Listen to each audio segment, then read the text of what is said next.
والصلاة والسلام على سيد الرسل وخاتم الأنبياء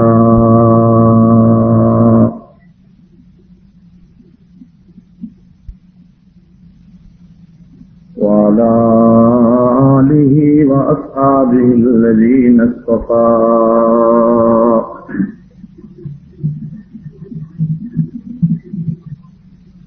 أما بعد فقد قال الله تبارك وتعالى في كلام المجيد والفرقان الحميد: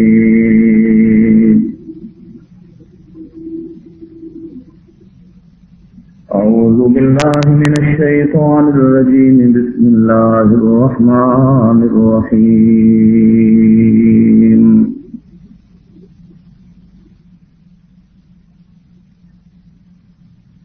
ومن يطع الله والرسول فأولئك مع الذين أنعم الله عليهم من النبيين والصديقين والشهداء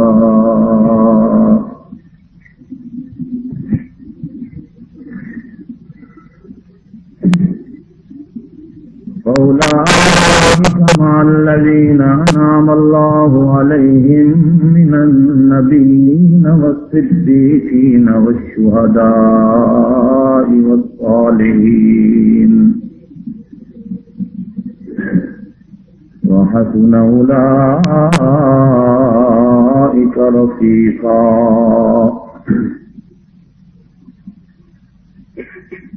ذلك الفضل من الله وكفى بالله عليما.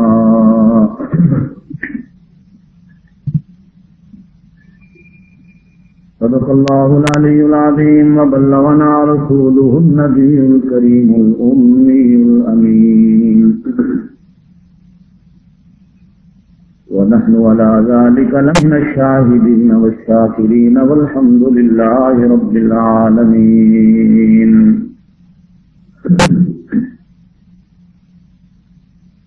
اللهم صل على محمد وعلى آل محمد كما صليت على إبراهيم وعلى آل إبراهيم إنك حميد مجيد.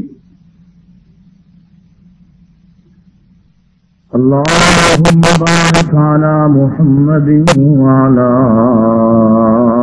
آل محمد كما باركت على إبراهيم وعلى آل إبراهيم إنك حميد مجيد.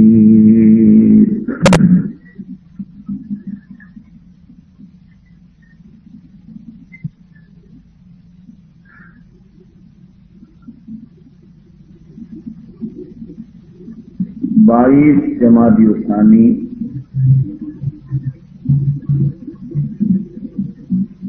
حضرت ابو بکر صدیق رضی اللہ تعالی عنہ کی وفات کا دن ہے.